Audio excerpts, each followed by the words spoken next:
Mbote na balandi nyonso ya Canal Presse topesi bino mbote bisika nyonso bozwami esengo ezali ponanga Maman Bibi Kapinga ko présenter émission ya lelo. Merci beaucoup na Ndeko Zulu champion yemoko moto azalaka wana na bino pour ko présenter Liga ezali ya ba champion lelo. Maman Bibi azali bongo na honneur ya ko présenter yango pona nini boyebi te tozali na mwana biso yango na kei na kopesa mbote na ba maman nyonso bazali kolandanga Sénac maman. Et puis bonne fête de la femme na PCP mbote déjà à une dame o azali déjà pembe nanga esengo ezali na débat ya lelo na kozalanga mo côté mwasi o na kozala na plateau na kozala na maman Sylvie o na bati déjà na ye pona kopesa mbote.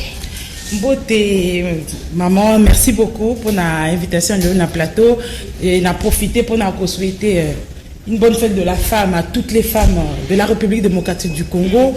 Et j'en profite aussi pour souhaiter un joyeux anniversaire à l'honorable Vital Kamere, au Nikolo Bazobenga, monsieur Innocent, qui fête ses 62 ans d'âge aujourd'hui. Merci beaucoup. Et Nangambo Nangamo Sousou Nazalina, monsieur René Bonganga, pardon.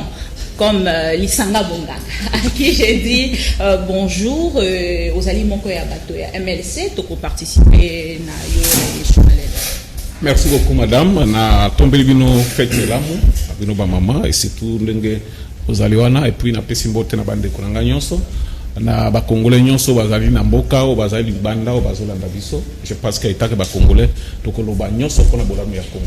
Neko Chiban peut perdre des Jean Serge na Peshio Pembote ndenge ozali na plateau na biso ya lelo.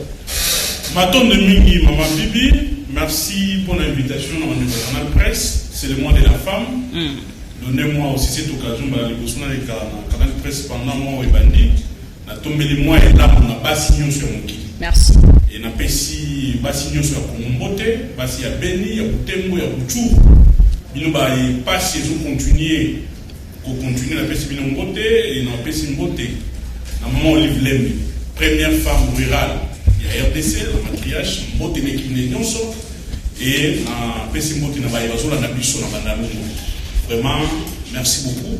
Et puis nous tombons la mbote dans le comité pour un bureau d'âge dans la Ligue des jeunes sportifs pour le lobby, mettre travail en mbote, mettre wabor en mbote dans les sportifs. Merci beaucoup. Serge Djiba. Il y a la Ligue des jeunes sportifs. Merci. Ndeko Bazan Pembe AFDC n'a pêché au Pembote et félicitations. Merci beaucoup Maman Bibi Kapinga. Nazali ko profiter ndenge bandeko basili koloba boali basi mibale na plateau à télévision wa nazali ko souhaiter bino fête ya malonga nazali pe ko souhaiter fête ya malonga et pas ba maman nyonso to ya République démocratique du Congo y compris la première dame de la République démocratique du Congo Maman Denise Nyakero Tshisekedi parce qu'il yenda azali première dame azali ko englober bino nyonso to à part président de la République, Yende a représenté Bino. Donc je pense que nous allons passer les bons moments et na bo sanité molonga mio yangaipe na kobomba ikombo na PCP. Bonne fête naïe. Merci beaucoup Maître Bazin. Alors bandeko balandi ya liga to bandi bongo émission na biso boyebite mokolo ya lelo to kolobela pour na koyebisa bino likambo ezali koleka na penza na ngambo ya présidence de la République soki to lobito kende bongo na botalisi na bosolo bandeko ba évêque na ngambo na bango batalisi pe ba rappeler na ba parlementaire tango bakozonga na mois de mars na session na bango bakende na ko privilégier likambo etali ba réforme électorale et nangambo na biso to moni réaction ya presse présidentielle tolobate. Est-ce la question est de savoir est-ce que likambo etali ba élection na 2023 ezali ko inquiéter presse présidentielle topé le président de la République Félix Antoine Tshisekedi question mark. Alors to bandi émission na biso na kolingana banda toujours na maman Sylvie to bandi na yo ngambo na yo tali réaction ya bevek o bazali na ko rappeler likambo ya ba réforme électorale yo zali moko ya bandeko ya UNC ngambo na yo tango zu information wana o réagissa ki Merci beaucoup, madame. Nadia, qui avant bon, on a question parce qu'en venant, au constater qu'il y a un retard, j'ai appelé rapidement vers le grand marché. Ils allaient bon au mois de la femme. Mais moi, si on y a qui chasse à tout souffrir, na outi na zandu, bandan de Kongobila, à Kanga zandu, sous prétexte que abongisa. Na kouti siko ba outi ko clôtura wana et comme poubelle. Moussala mon côté zo salama, ça fait plus d'un mois. Banda Kanga zandu, sous prétexte que azo bongisa zandu. Tomi tuni zandu ngo ezaki kop te ezaki makambo côté parce que la femme souffre. Madame na outi okuta ba maman. O bazo teka na se bazo débrouiller policier comme pour maman tata moi safu na ye wana teka il faut appeler ça 1000 francs. Or ça francs ils ont à 10 000 francs mais on a sous 1000 francs appeler ça policier. Donc bazo teka 5 minutes appeler 1000 francs ba bengani azoni sous ba appeler sous 1000 francs. Nyonso na nani ndeko bila. O azali bongo gouverneur ya ville de Kinshasa. Akanga kizandu ke ba bongisa mais musale zo sala maté. La place où ya kanga kana s'est transformé en une poubelle. Et ça de comme sous salité koleka ndenge zalaki mais batali sibiso te bakangi yango pona kobungisa projet yango na projet bimi avant ko maman tozala ramon makambo tozo ba ke Congo ezo ba sunga mboka bonga te ndeza makambo aboye avant yo kanga obenga na bato on se dit bon naza déjà na nyonso bato ba kosala musala bazali ba ko déterminer délai à musala na bango ko banda de telle date à telle date biloko nyonso to na ezalaki te de pas tozo lo ba kezaki lokola cop na minute au copango soki pe kufi et simbité ba maman bazonyo kama zande comme isusu fulu alors donc quand que la deuxième aventure quand ba sala ki lancement ya Kinbopeto zaki aventure réhabilitation à grand marché encore une aventure et je pense qu'il est temps que le chef de l'état aussi car le quoi zo fungola mise ba bi que ba tsara ba warrior on a mo faut ba bandana on a ba gouverneur pour makambo échanger bien va to comme na gouvernement alors concernant la question ya communication à Cinco après on a eu la réaction ya presse présidentielle. Moi je pense que il y avait pas place pour ça la réaction parce que nous sommes dans un pays démocratique et ce que la Cinco a fait n'est qu'un rappel. Nous Congolais nous soit yebi que 2023 il faut électer Salanini et Salama. Alors moi je ne vois pas ce qui Cinco le moni 50 ans à lobby que 2023 c'est élection. Et ça n'en rappelle. Tozana moment tozo benga tozo prôner sur notre histoire état de droit. L'état de droit est un respect à la constitution. Et pour la kisa que tozana kata état de droit na ndenge sengeli et sengeli peut to respecter constitution et lobby que mandat à chef de l'état et ça à 5 ans renouvelable. Alors, ces renouvellement là de mandat n'est faisable par la voie des élections. Mais parce qu'on a encore 2 ans libre. Moi je ne pense pas qu'il y a un problème. Okay. 5 ans je ne pense moi j'ai lu mais je n'ai pas vu au place où 5 ans a débordé. Non, la 5 ans a été juste. À l'obika avec 2023, photos à l'élection. Alors à la moussi, Seni, puisque jusque-là, bureau à Seni, Namu et Zanamute, et ça de sorte que, Bavan Saraja Makambwa Seni, Poto Salanini, Tokeni na élection. Et moi je pense qu'il est temps, la même presse présidentielle a causé beaucoup de tort au chef de l'État. Et il est temps que Babilo Kouane si là. Tolobango, chaque jour, il est temps que le chef de l'État nettoie son cabinet. Alors, parce que ma bavure est à moi, ce chef de l'État, on n'est pas obligé de répondre à l'icamno sur les autres la chef de l'État. Tozo ko continuer maman Sylvie cette fois-ci tozo ndeko bazan pembe ngambo na yo réaction nini ko sala après kota la presse présidentielle ngambo na bango bakena ki na ko réagir na likambo etali bongo réaction ya Cinco. Merci beaucoup Maman Bibi. Ba Congolais sengeli toyokana et puis ba comprendre nga malam. Ko condamner presse présidentielle et la droit ya ba Congolais. Ko condamner Cinco et la droit ya ba Congolais. Cinco à lobby est-ce que bande quoi président sengeli ba gambe kinya? Je ne pense pas. À chaque réaction, il faut aussi une réponse.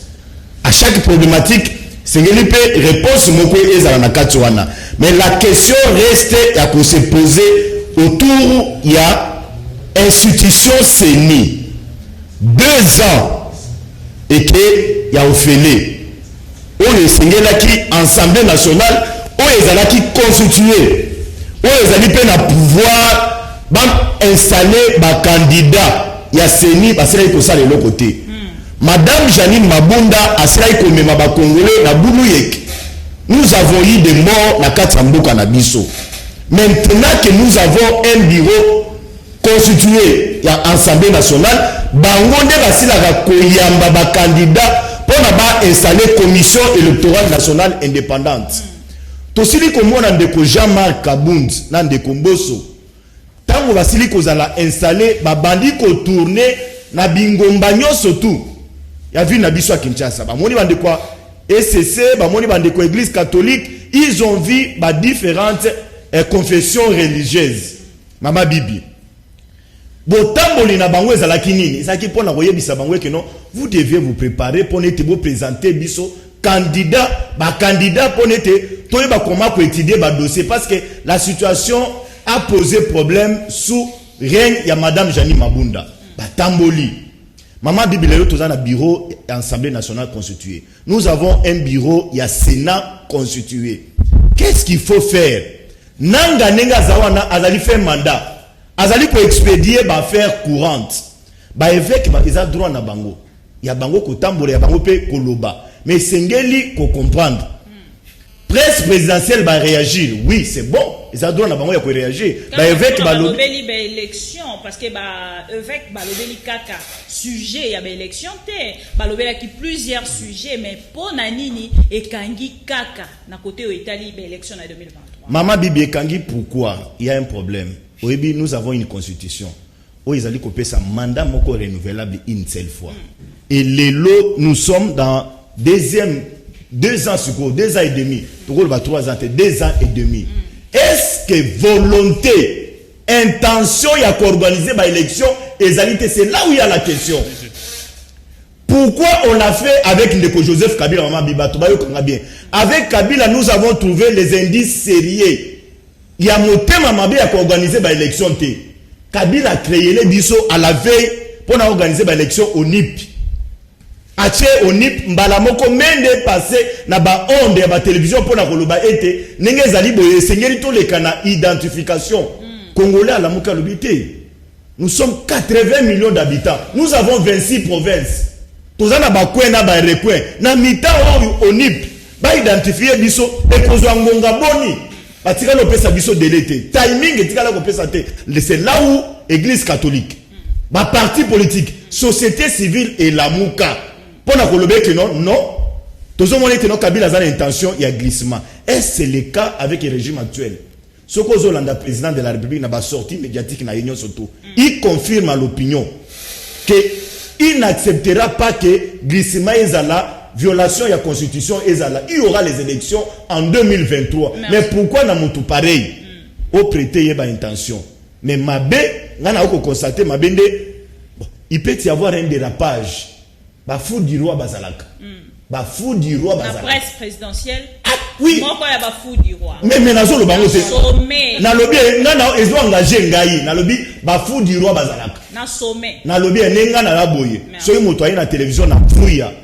Aye ko attaquer autorité morale ou yangai. Même ata soki ayi bisingate. Yo pe oza fou du roi. Oh na lobby bafou du roi Bazalaka. Yo ko mi koti sana ka. Na lobby soki espérer singate, je dois réagir. OK. Ma bête salité na réaction na bango. C'est quoi lobby beaucoup ti mabete mais beaucoup ta mabeka bato presse présidentielle va réagir. Mais tango moni tendeko kasongo mwema aye bongo na koloka ko démentir information na pona kotalisa te ndenge yo lobby fou du roi à réagir na sommet réaction no eza. C'est là où j'aime ton intelligence.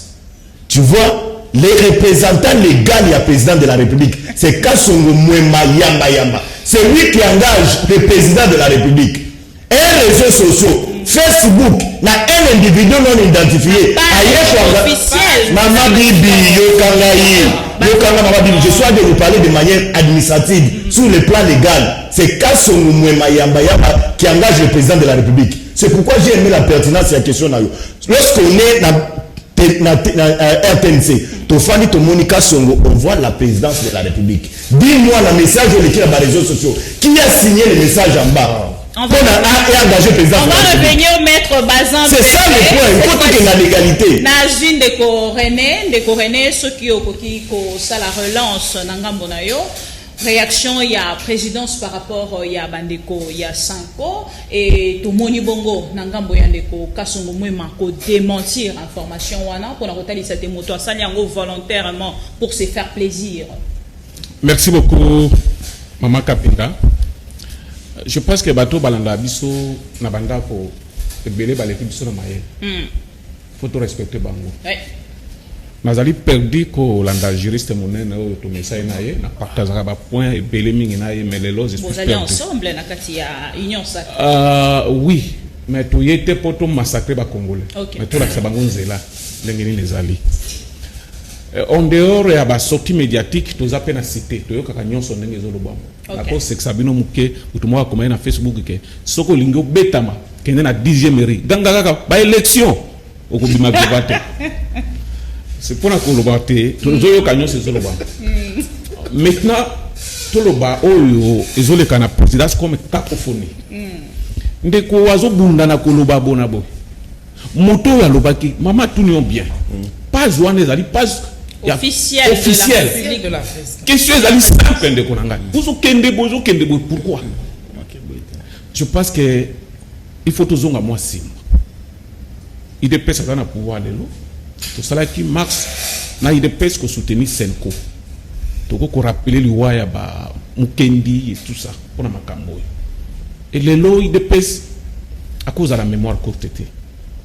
Vous se comprendre? On oublie bien basango ba rappeler biso. Mais ce qui li kambwa ko loba ezate, ce qui est tension ma bezate. Ko qualifier tik ba ngo ba limbasa la coup d'état. O zolo ba ke bazana droit à répondre. C'est grave, mon frère. Dans le sommet de l'État, où il y a des gens qui ont utilisé les officiels. C'est dit qu'il y a quelque chose.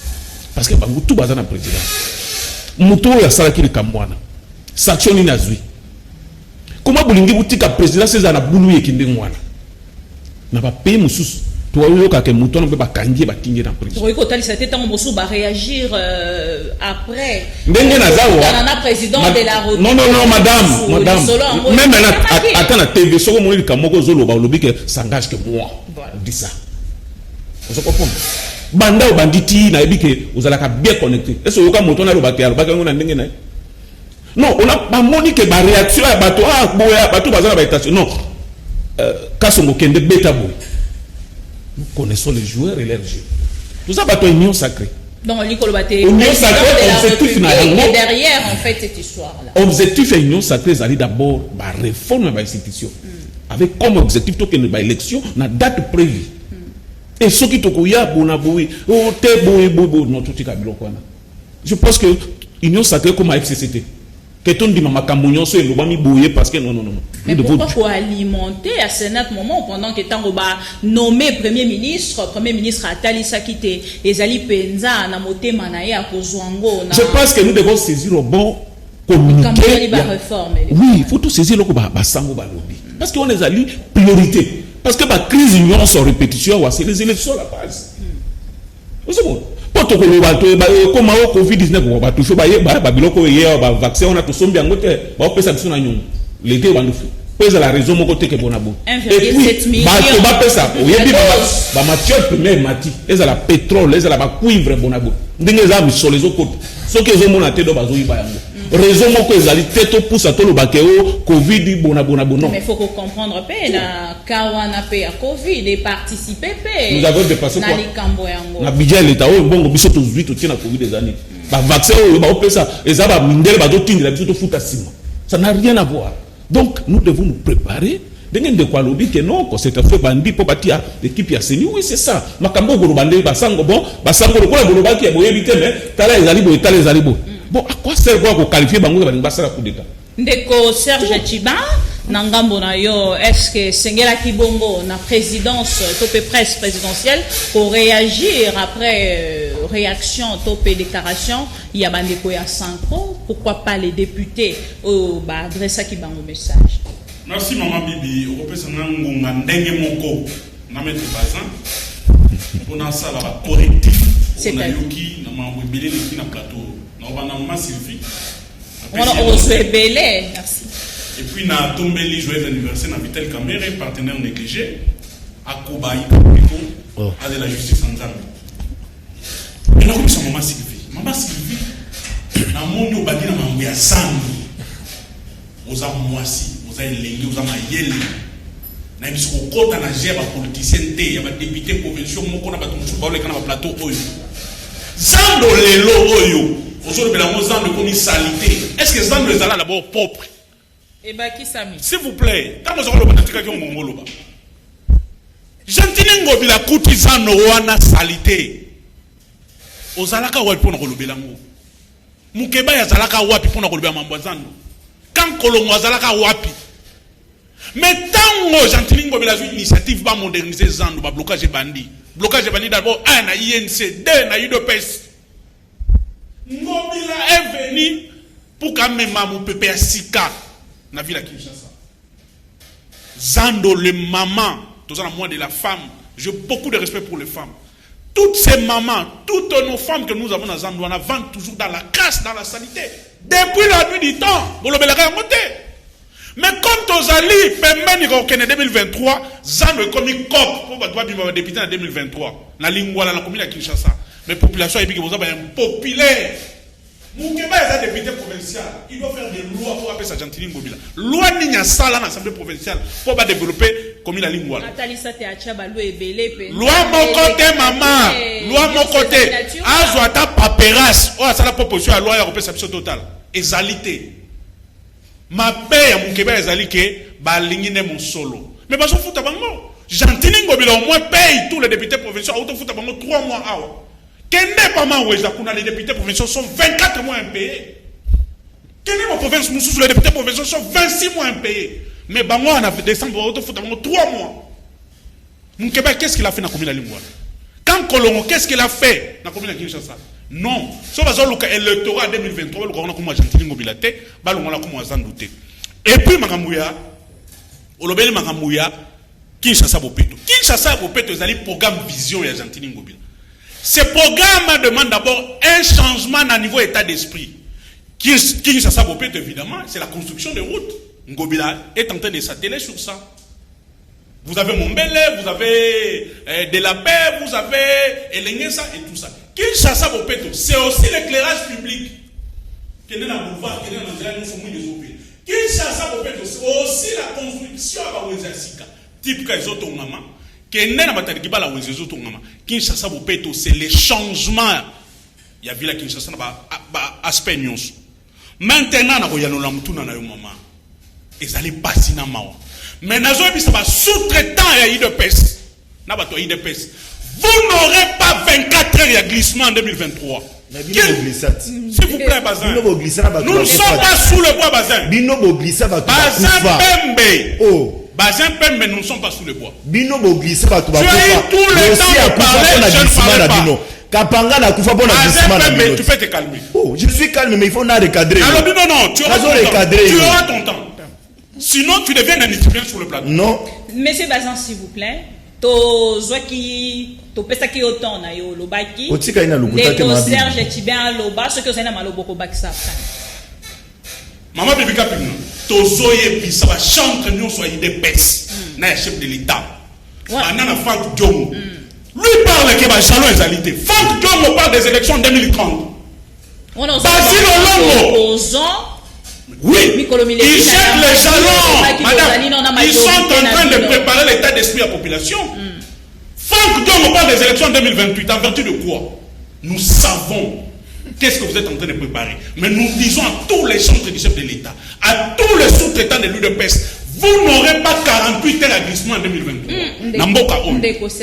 Sachez-le que, de la même manière, les évêques avaient demandé aux élections de Kabila, que Kabila organisait des élections, de la même manière, les évêques que nous respectons aujourd'hui, que nous avons respecté hier, vont continuer à demander l'organisation des élections.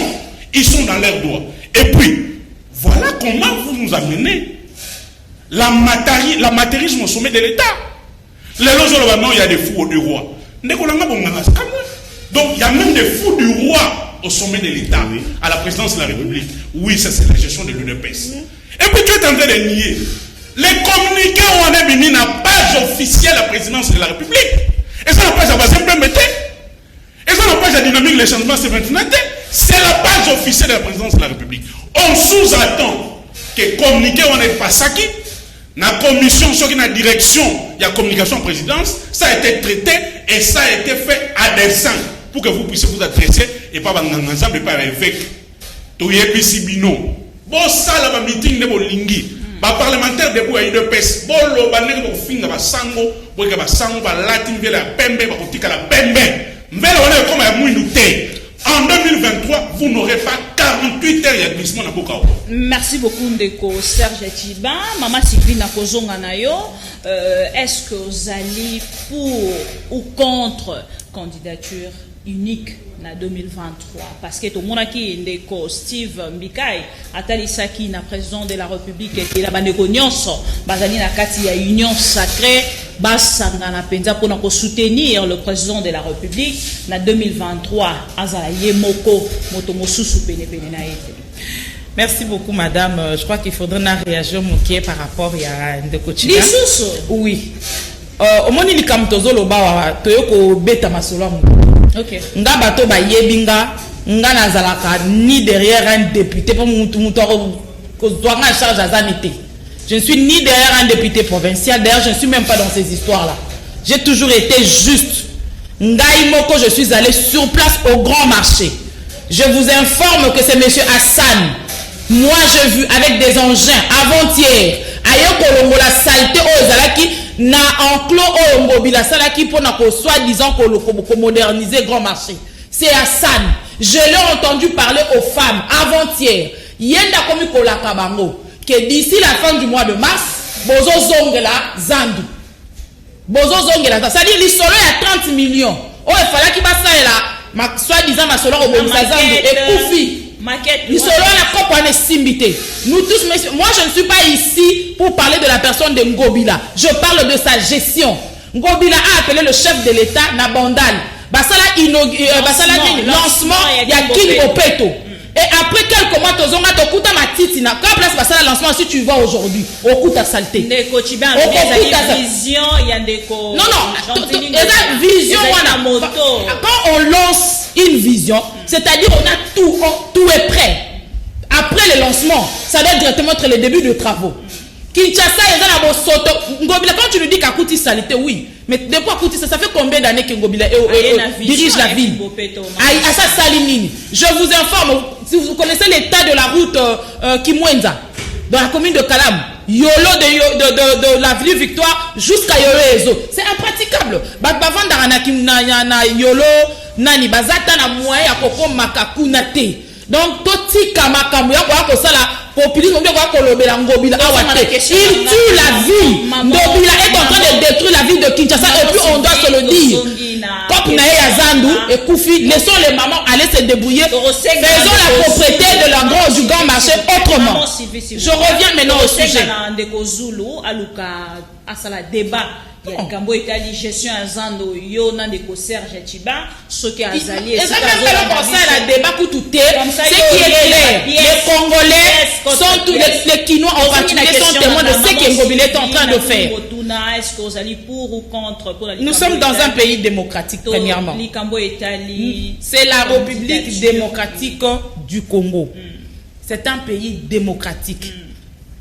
Quand déjà Moutoua comme Koya, au même discours, madame Oucholo, mais ça va discours, il y a un flatteur, un discours, il y a un opportuniste. Qui est Steve Mbikai pour nous amener ce genre de discours? Lui-même, Félix Tshisekedi n'a jamais parlé de ça. C'est un Congolais. Un Congolais qui cherche où à côté la poisse ou sous poste. Qui soutient le chef de l'État. Non. Moi, je vous dis aujourd'hui, quand il a fallu que Steve Mbikai soutienne Félix Tshisekedi comme candidat président de la République, où était-il? Il était où? Tous ces flatteurs maintenant qui viennent à l'Union, soi-disant à l'Union sacrée, soutenant le chef de l'État. Où était-il en 2018 pendant la campagne électorale? Ils étaient là au Raïs, ils étaient là à Chadari. Et aujourd'hui, ils se pointent pour venir dire que Tozo soutenir le chef de l'État, il faut candidat. Qui ne change pas, madame. Non, ça c'est pas un changement, c'est de l'opportunisme. Ok. C'est de l'opportunisme. Toti Kamarambo nous Nango, Félix Tshisekedi n'a jamais fait des déclarations du genre n'a cause à la candidat unique. Toti Kayango. Autre chose, tant Tozo Kenamakambu y a entourage à chef d'État par rapport à la communication, madame. Moi je pense que la presse présidentielle, avant d'écrire sur la page de la communication de la présidence, comme on se dit, il y a une constance. C'est-à-dire, c'est que la presse présidentielle communique. C'est-à-dire, on communique la pensée du chef de l'État. C'est le chef de l'État qui parle au travers de sa communication. Alors, quand on comprend qu'il y a la communication par le nom du chef de l'État et le porte-parole vient contredire la presse présidentielle, déjà là, il y a un couac. Moi, je pense qu'il est temps, dans un pays où les choses marchent normalement, toute la presse présidentielle devrait être mise dehors. Maître Bazin. De fait, quand le porte-parole a été colobake, lobby, et tali chef de l'État, c'est-à-dire presse présidentielle, on a nyonso, et c'est là qui va chango, libanda. Toti Kamasolo, il y a candidat unique, et ça, dans le sens, mon côté, Félix Tshisekedi n'a pas parlé de ça, sa famille politique n'a pas parlé de ça, mais seulement qu'on fait attention, tout ça, on fait attention, na likambo balobi soki 5 ans elobi na lingna relever le komoko 5 ans soki elobi likambo ya élection 2023. Pourquoi tous un problème quoi les lois de Vital Kamerhe se retrouve prisonnier à cause de clameur publique, et c'est la même clameur, le même clameur public au bandi na élection 2030 2028 si hier sur Ozonga. C'est la clameur publique qui a déjà commencé. C'est à cause de cette même clameur publique qu'aujourd'hui, Vital Kamerhe a été arrêté injustement. Et je pense que c'est sur base de cela que la 5 ans s'est réveillée pour dire non. Il faudrait que... Oui, justice ensemble, mais déjà, madame, tout est déjà clair. Oui, un appel, oui, mais Vital Kamerhe, c'est un innocent. Merci beaucoup, maman Sylvie, Ndeko Bazin Pembe. Maman Bibi, oyebi, nazo yebi c'est Congolais. Et particulièrement de Konanga Jean-Serge Tchiben, beaucoup en a difficulté avec accompagner Bino. Avec accompagner Bino s'il y a violation de la loi. S'il n'y a pas les élections dans les délais constitutionnels, là les évêques vont vous accompagner. Mais s'il y a le respect des textes, respect à Nibeko, et que nous avons un nouveau gouvernement, ailleurs à présenter le gouvernement dans la session il y a mars. Alors bien que nous avons une rubrique, il y a une élection, mbongo ekobando bimetia en place pour être une élection à l'organiser. Évêques vont accompagner Binoté. Et dans les temps, les évêques nous ont accompagnés. Bisson a toujours le pouvoir. C'est parce qu'il y avait violation de la loi. La chef Nabino, la personne pour preuve. Un bon Congolais qui se réveille un bon matin, Abina qui nous réclamer droit civique n'angaye. Conformément à la constitution de Bissot, pour qu'on nous voter. Kabila l'obité. Réponse n'est pas Congolais ou en liwa. À partir de il y a l'ISAS. Il y a un bon il y a contribuable Congolais. Aboma et Bilembo ezali. Ba cimetière ezali lelo meke. Ba tobatoni na base. Ba mususu kudu tina lelo. Ba zo réclamer ba droit na bango.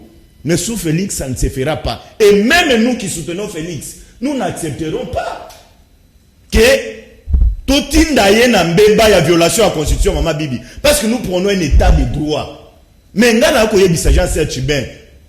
Regardez place pour bando réclamer par élection. C'est dans les réformes institutionnelles. Pour réclamer par réforme Salema.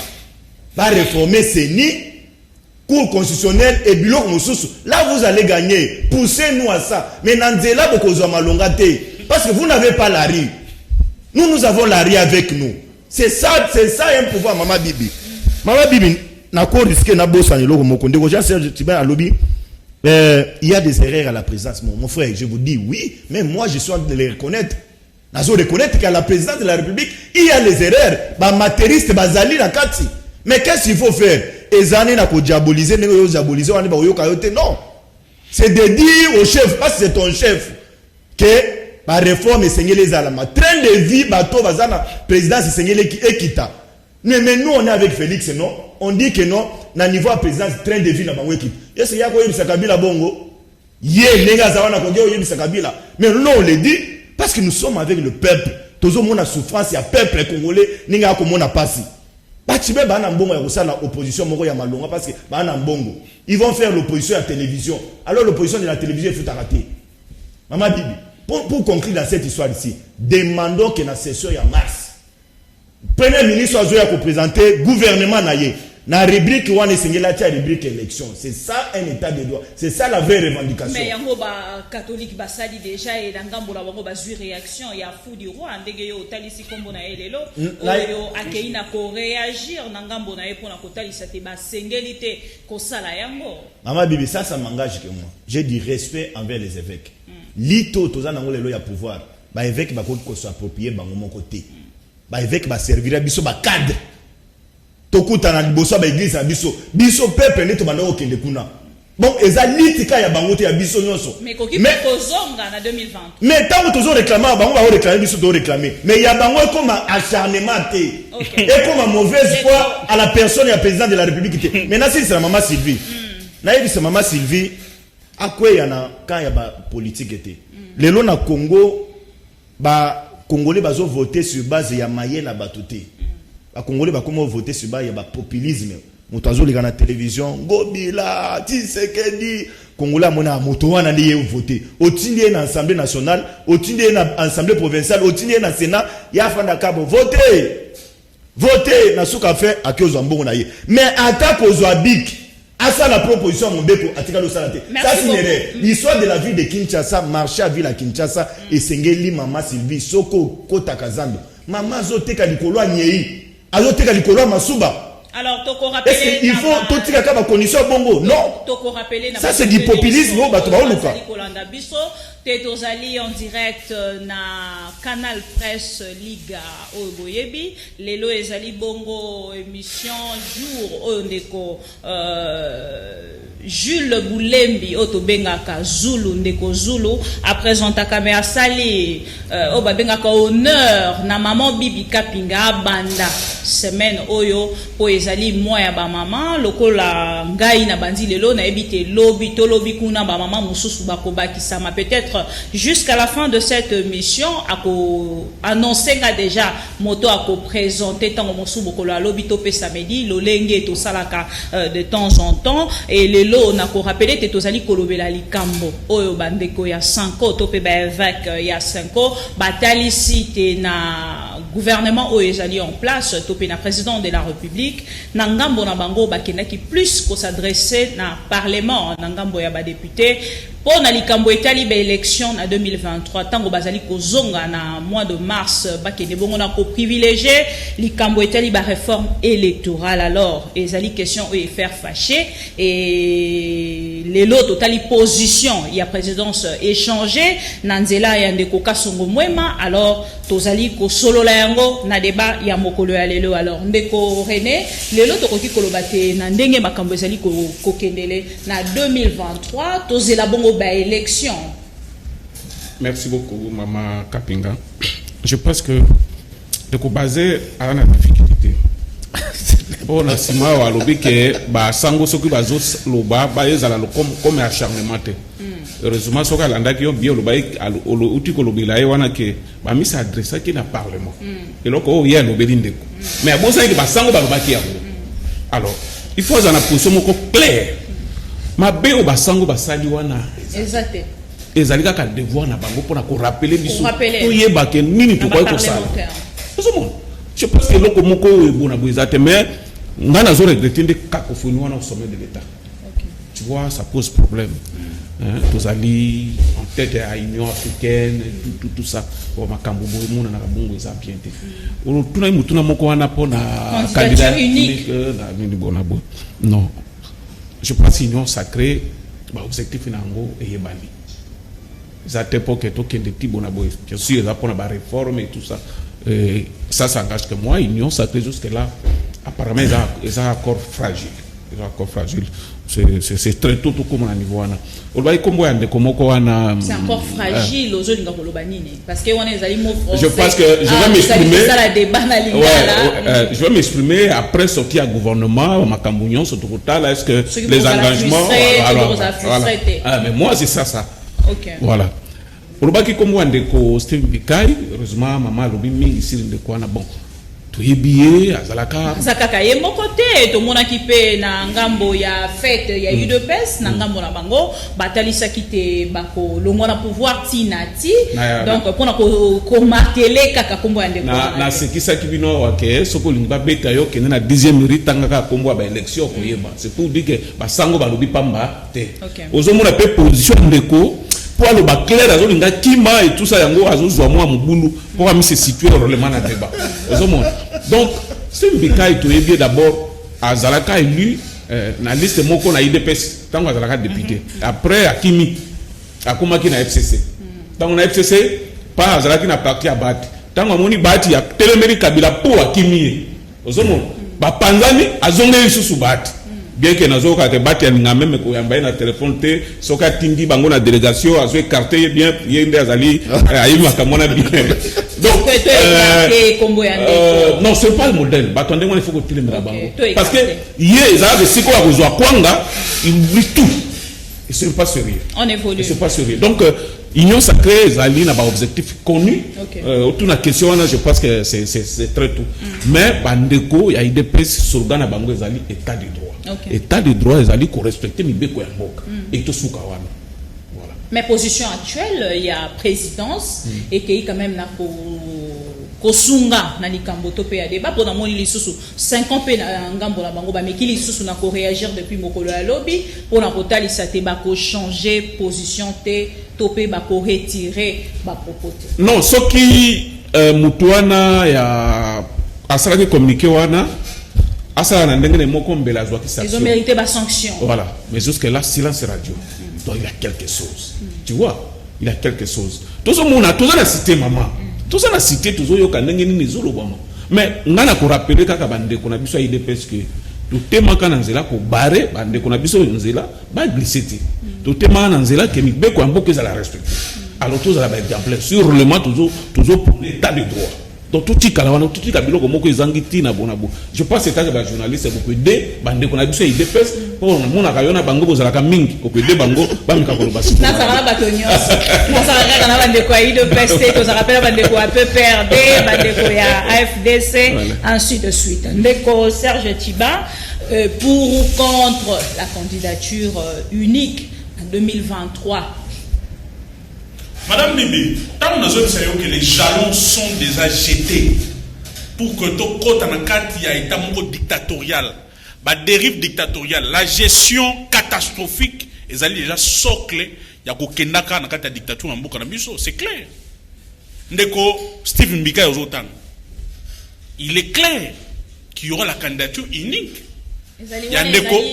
Na lobby oui ba intention ye mutu a lobby yango aza membre ya union sucré ou salé ayebi pona nini ya lobby yango mais nous disons en Ndeko Steve Mbikai qu'il est temps soka lembi qui député to qui sénateur to ba posa zali nango akozonge la calmement gestion école na ina limité ko ça la problème té parce que tozo bisayi que en 2023 le FCC alignera un candidat président de la République wana fo ba yebango ça c'est un de deux na web sa maman Sylvie effectivement tant aux autres nga komo ya ndeko asana c'est ko yebi makambo ya gestion azando te le fameux asana on autres nga wana zo promettre ba maman ke ba ozonga na zando il a signé un contrat avec le gouvernement sortant il y a 20 ans pour ka tonga zando asika tika ko tonga te c'est un monsieur qu'on devait arrêter ce qui est état de droit oh ya mboka oh bazolo ba oh état de droit solo monsieur Hassan devait être aux arrêts parce qu'il a géré 25 ans. Zandowana, Lelo, Zando est un édifice à Sikate, mais il a les kilos, il a l'audace, Lelo. Je vais, maman. Il a l'audace, maman, que, dans mois de mars, Monsieur Hassan, c'est un rêve. Il est permis à tout le monde de rêver, mais sachez que Zando, Zando Moussou, il y a Sika, pour qu'elle permette à maman, teka Moussala, teka Babilo, la maman. Maman Bibi Nazoka passe.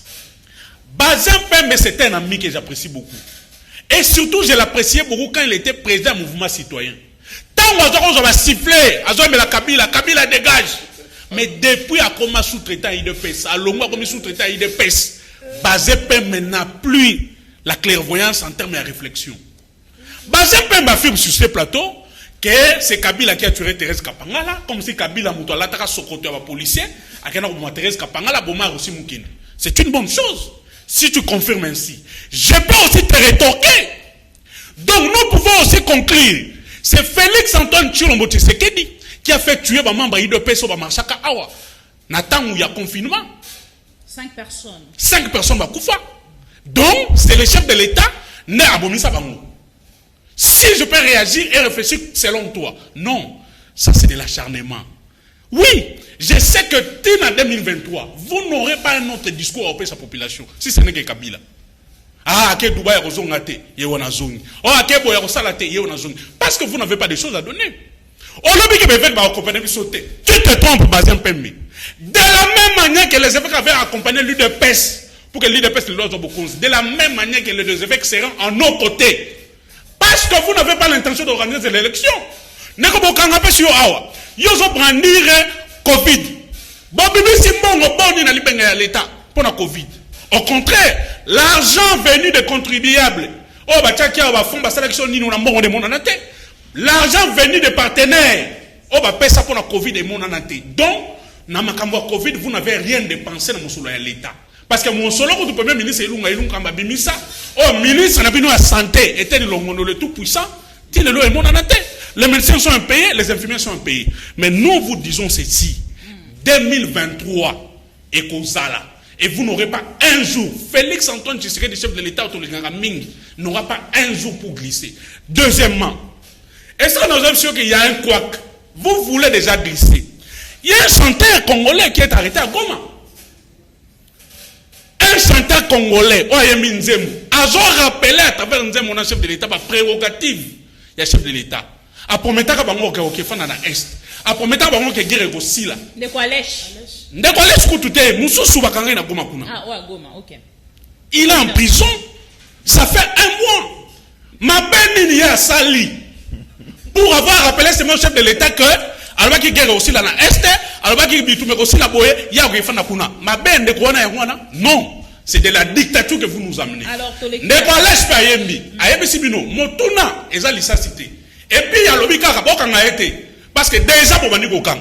Et nous vous disons ceci, que les évêques seront aux côtés de la population. Oui, tu te dis que, ah non, vous n'avez pas le peuple. Vous n'avez pas le monopole de la rue. Tu te trompes. Toi, tu n'es pas catholique. Moi, je suis un catholique pratiquant et croyant. Bon, je vais retourner sur l'église catholique. Les lots, qui sont l'église catholique. Mais cette fois-ci, vous verrez les vrais catholiques, croyants, pratiquants, inonder ces églises pour vous chasser au pouvoir en 2023. Si les élections ne sont pas organisées en temps réel dans les délais constitutionnels, vous n'aurez pas une minute pour glisser. Réclamez les réformes. Nous n'avons pas besoin de réformes. Combien de lois? Combien de lois? Est-ce que tu vois un Congolais faire l'arrêt avec Chadari? Congolais vous le verrez. Un Congolais fait l'arrêt avec toi. Vous le verrez. Un Congolais fait l'arrêt avec Michel Kitoni. Vous le verrez. Avec Nova. Congolais à la moitié de Tongo. Naoki Tabalaba na Chadari. C'est pas correct déjà, c'est le message bandeko babandiko réagir déjà nangambo na bango tomoni message ya liboso ndeko moko akomi alobi bonjour ma mission TVT aweza canal presse awa canal kin voilà bino bolanda biso tango bosusu voilà maman Bibi Kapinga bobenganga maman Bibi Kapinga parce que na na plateau ya canal kin baroki pe moke ko sa tango bosusu na yebi keza bongo te bon bonjour ma mission TV Bazin atika lokuta amoni likasu oyo Kabila achaki likasu ezalaki sukali na monoko ya Kabila apesi bango wana eza message ndeko akomi bonjour maman Bibi ma mission TV vrai hier j'étais au grand marché bayebisi bango bientôt bazozongela koteka Gentini Ngobila trop c'est trop mawa mingi babi nangaliema. Bonjour, vu les comportements de l'homme noir et de nos dirigeants noirs, si le noir qui a colonisé le monde accorderait-il l'indépendance autre peuple négro Scrabu Alfred depuis Ngaliema. Bonjour Ndeko Zulu, bravo Nandenge Otikeli ba maman Bibi Kapinga, ma mission TV, bravo Jusse Baleke Nalimete. Bonjour madame, Nyon Sobozolo ba Ezaka Kapamba, Kende conférence internationale proposée par Valentin Moubake Moupepe depuis Kisanso. Bravo maman Sylvie, Aza Mayele Tosepeli na ba propos na ye eza bien papi na maluku. Quoi message mon sous ezalité. C'est ma papier. Ah OK. Bonjour. Boyebisa ndeko ya IDPS, ndeko ya IDPS. Boyebisa ndeko ya IDPS. Aya Masina na quartier sans fil na avenue IDPS. Na ba réunion ya IDPS balobaka élection ekozala te. Merci. Te tokotuna ngulu. Wana ezali ndeko depuis. Ce n'est pas une voix officielle. Sans fil. Merci. Bonjour maman Bibi, Yebisan Ndeko Bazin, Atika politique po azana, vérité te. Yakoloba na peuple, alobi, basango, baza na raison pe batu ya IDPS, baza na raison soki vraiment azalaki politicien, alingaki ayeba ke Sanko a remarqué que Bango a remarqué que mbongo ya élection bobandana nous ko préparer yangote. Claver toile. Après si précision en place T. Bonjour maman Bibi. Est-ce que ba invité nayo bakoki ko se préparer UDPS na présidence de la République? UDPS abandaka élection T tozalaka prêt. Je n'ai pas compris. Bonjour maman Bibi, Monsieur Bazin échappe à vos questions. Pourquoi? Une communication officielle, pourquoi il veut échapper? Nous avons suivi un de parlementaires. Bonjour maman Bibi, 2023 Tolingi élection. Toboyi glissement Namboka Congo. Yotosa Mibeko Blanchard depuis Mokali. J'espère que le message est ici. Ma présentatrice Nengene Kibino qui est tout à l'heure Ndeko Zulu Otobenga Randeko Zulu Jules Boulembi oya sali honneur na ba maman nyonso ya Congo oyo ba lekaka bongo na etando eke ba présentatrice ya ba émission socio-culturelle ou socio-politique ba meka bongo kozwa honneur wana na plateau na ye ya Canal Presse lobi tokozala na maman Rachel Kitita Actu 30 ye moto akozala présentatrice ya Canal Presse ya beaucoup le lobby vendredi et puis samedi beaucoup retrouver maman Evelyne Ertanse de Tokomina Souka pour na lelo 30 secondes pour na kosilisa maman Sylvie bandeko balobi ba sepeli na yo boyoki ba réaction ya bandeko nyonso oyo balobi Maman à travers le message. Maman Bibi Kapinga, je regrette beaucoup parce que c'est maintenant que je comprends que monsieur Bazin P. Bazam ta AFDC n'a comprendre pourquoi il a eu du mal il y a pour expliquer ma camouflage parce que l'élo n'a qu'à union sacrée au moins AFDC avec monsieur Bat Lukobo a commis l'élo président à Sénat avec Tili Bakuna Zelo a commis président à Sénat à l'élection avec Tili Bakuna Zelo parce que quand Félix Tshisekedi était en train de battre campagne na bakata na ba difficulté nyoso Bat Lukobo battre campagne pour Chadari lelo azali président ya Sénat lelo azo réclamer ba ministère lisusu na kati ya gouvernement oyo ndeko uti koloba akosala commentaire sur qui gouvernement bimi parce que il est déjà sûr que beaucoup de frustrés seront barozala mais lelo ndeko baza azo mona déjà que moyen abebisa lisolo bi a contredire président de la République ezate vu position baza nango bakozoma ba cabinet loko ba beti bakuna zelo au détriment même ya cash où ezali bongo UDPS et UNC Cash ils a rajouté maman. Ezali papa, je te confirme, le cash existe encore. Le cash existe encore. lelo yo AFDC avec Bati Bukwebo balingi balia koleka na bato banyo comment ça dit UDPS na UNC. Donc on a comprendre la position Ndeko Bazin moya te pa mingi za musu basi balaki mo eloko moko mais nous condamnons cela parce que na kata union sacrée Ndeko je rectifie le cash fait partie de l'union sacrée. Merci beaucoup, maman. Là, je vous le rappelle. Merci, maman Sylvie. Monsieur Bazin, peut me mettre Bazin. Merci beaucoup, maman Bibi, pour la qualité. Qualité, maman Bibi, ma question. Je suis franc vis-à-vis de la population. Et j'assure à Makamuna Oloba que dans 2023, élection et que Salema, la réforme des seigneurs réclamé et Salema. Nous avons eu des difficultés, maman Sylvie. Depuis que Bazin a la présidence de la République, il sous-souté. Comment tirer sur la présidence à la calmeté maman bando déranger depuis que Ndeko Kamere a osé sukunate comment tirer à mal makam yo sur le la présidence tant que le makamba ville à Kinshasa maman Sylvie à la calmeté à la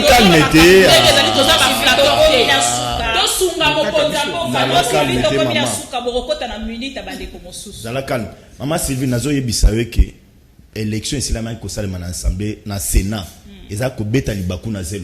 ce sont les sénateurs, les hommes d'État qui sont allés voter et ils ont voté un programme. Ils ont voté un homme parce qu'ils ont trouvé que non, dans cet homme, il y avait l'intelligence, il y avait la sagesse. Mutema mabeba to yenze écoute la binoté biso to lingara conflit te to lingi conflit na lobi yo za na problème particulier na parti ngai na lingi conflit te na tika lo mona bati problème na vital camera te na lingi problème te tika totika ba débat ba individu Kamere n'a jamais eu un problème avec Bati. Ne cherchons pas à créer les problèmes entre les deux personnes. Nazonga na makambo itali makambo ya nini ya ba élection. Jean-Serge, le président de la République tant continue à pouvoir, il quitte d'office IDPS. Il est le chef de l'État de la République démocratique du Congo. Il engage la nation, il n'engage plus encore IDPS. Donc, la réclamation à IDPS, ce sont des réclamations officielles. Et ça de manière officielle. Et ça de manière officielle. Donc, on doit s'en tenir à communiquer à la présidence de la République. Merci beaucoup, madame. Je pense que le Cambo.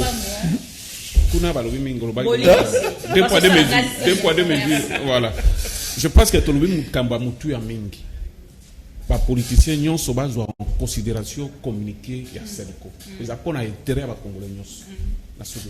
Merci beaucoup. Ndeko Serge Tibin, ce que vous rappelez mon coup c'est le rôle de Coréné et qu'on sunga pote et topé salambote à souka. Na bandeko balandi biso. Mais si ba Congolais ya Ben. Ya Ituri. Ah, beaucoup s'intéresser na bien les belés. Congolais ya Umangabo. Lobi awa ya zo seka. Parce que zo leya pizza kuna na présidence république. Ah, beaucoup de Beni moko autokufa awa na Mbiscade. On n'en parle pas. Ya ambassadeur na moni ya Twitter ki nazo comme na Facebook. Mais procureur militaire autokufa awa. Basé na tia na Twitter te. Atia na Facebook te. Mais ambassadeur Mbangu akufa ki na Mbiscade. Toujours rappelé chef de l'État. Aloba qui a se sentir chef de l'État. Mon collègue aussi dans la bine. Toujours mis tout na kaka. Mon tout n'est pas cité. Est-ce que là où il se sent réellement chef de l'État? Deuxièmement, État-major avancé na bine. Oui, il avait promis 2 semaines. Tout comme déjà dans 4 mois. Il faut azonga au fan na bine pour guérir là. Et puis je vais conclure. Na ba militants nous sommes combattants nous sommes des pestes. Qu'il plaît qu'il marche. Bon ça la nous sommes beaucoup ça la parlement debout. 2023, l'UDPS au pouvoir n'aura pas 48 heures à glissement parce que Bissot côté les Melabango. Ils ont fait 38 ans, 32 ans. L'école Bouisseigneur, au Kanisa qui cœur. Tant qu'on va au pouvoir, ils feront le contraire. Nous leur disons.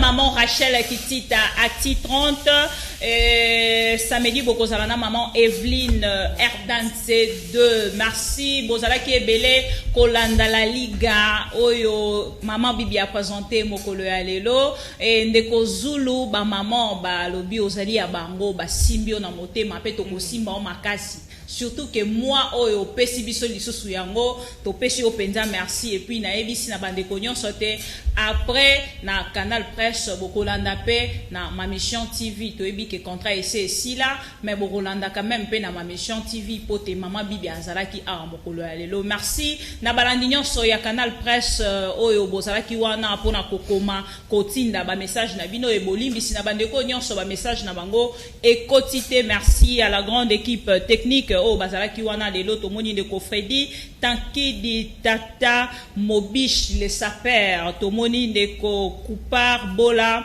Rodi Louadio Mike Kamwaka et puis Samso Ilunga wetu na Yves Eloaloa pourquoi pas Nandeko Veya Mbata Moto Akala Tata Mobimba 2.